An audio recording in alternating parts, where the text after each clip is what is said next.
Olá, pessoal! Tudo bem com vocês? Primeiro ano? Saudade de vocês! Espero que vocês estejam bem. E hoje nós vamos ter a nossa aula de música. E para a gente começar, quero orar por vocês. Posso? Deus, muito obrigado por mais um dia. Obrigado pelo seu amor e cuidado. Te agradeço pela vida de cada um dos meus alunos, das suas famílias. Te pedimos, Deus, que o Senhor continue abençoando, guardando a vida deles. Te agradecemos por esse tempo de aula.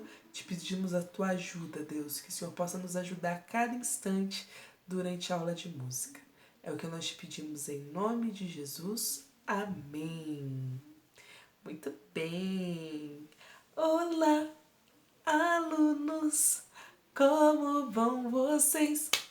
Olá, alunos, como vão vocês?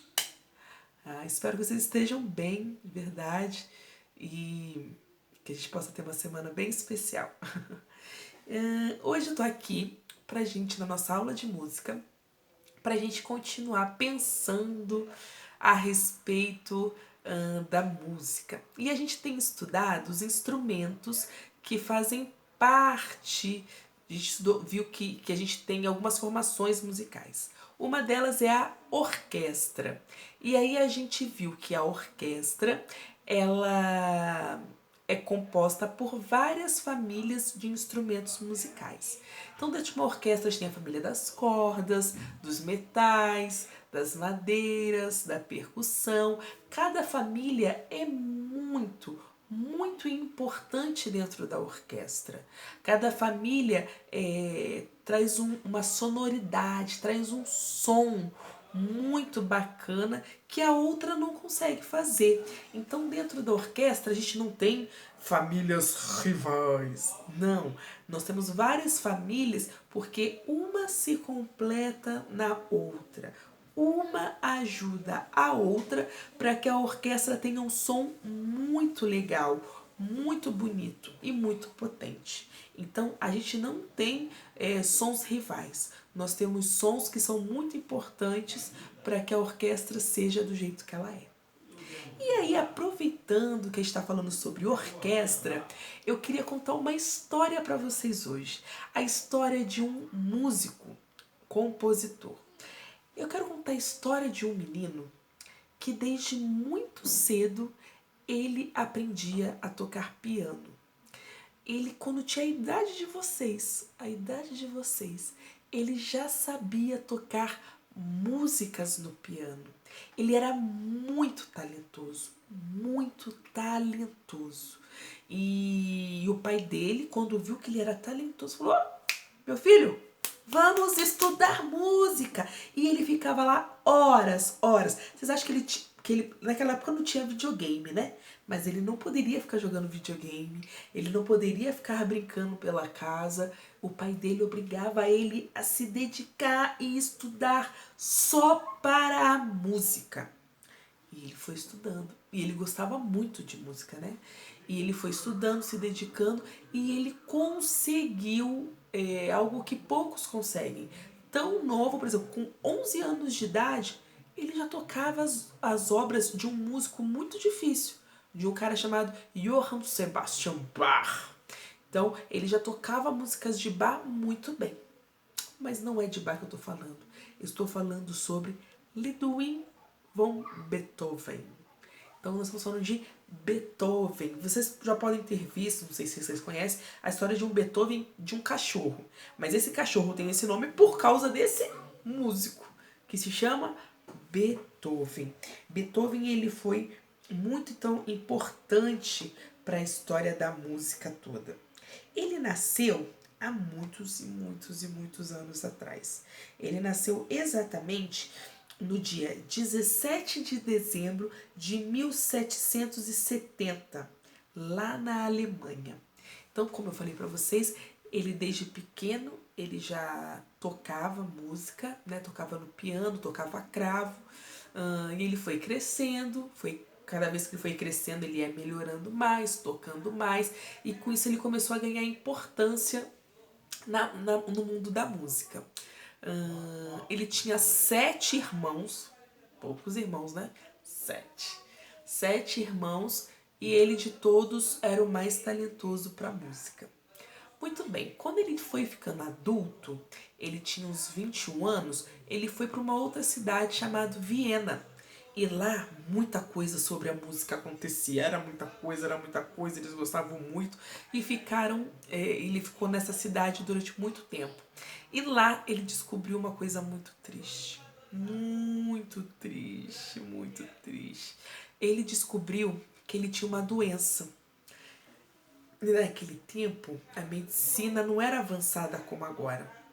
E aí ele descobriu que ele estava ficando surdo. E não tinha nada que pudessem fazer para que ele não ficasse mais surdo. Ao longo dos anos, ele ia perdendo mais um pouquinho da audição.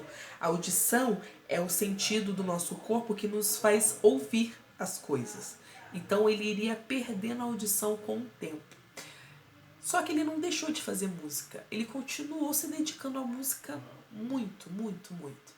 E aí ele foi se dedicando, foi estudando, ele foi ficando cada vez mais importante. Ele era um cara muito conhecido já. Todo mundo sabia que ele tocava bem, que ele fazia música bem. Além de tocar bem, ele compunha músicas. Compor é a gente fazer músicas, escrever músicas. E ele começou a escrever músicas. E aí Beethoven, percebendo que estava ficando surdo, ele também ensinou música para uma mocinha chamada Ana e ele foi ensinando música para ela e ela começou a ser os ouvidos dele porque ele já não estava ouvindo tão bem. Então ela ajudava muito ele. Até que ele, já perto dos 50 anos mais ou menos, ele fez uma música chamada Nona Sinfonia. Foi a Nona Sinfonia. Nona vem de 9. Nona Sinfonia. Sinfonia é um tipo de música. E aí ele escreveu essa sinfonia, que ela é muito famosa. É essa daqui, ó.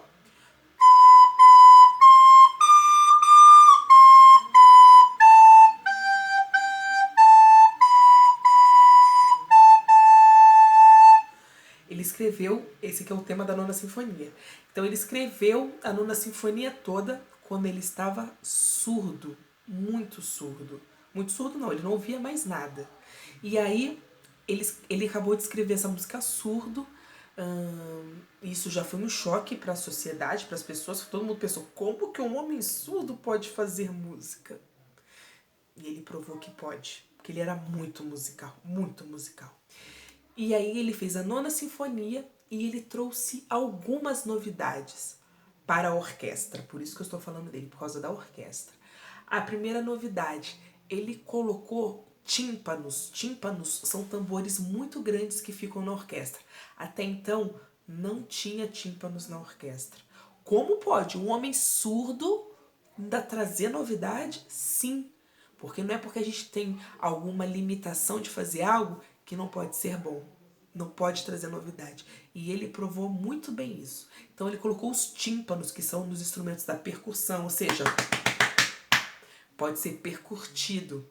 Então ele trouxe os tímpanos para a orquestra e ele fez o coral cantar junto com a orquestra. Coral é quando a gente tem várias pessoas cantando. Lá, lá, lá, lá, lá, lá, lá, né? São várias pessoas cantando juntas. Então ele colocou várias pessoas cantando juntas, que são o coral, junto com a orquestra.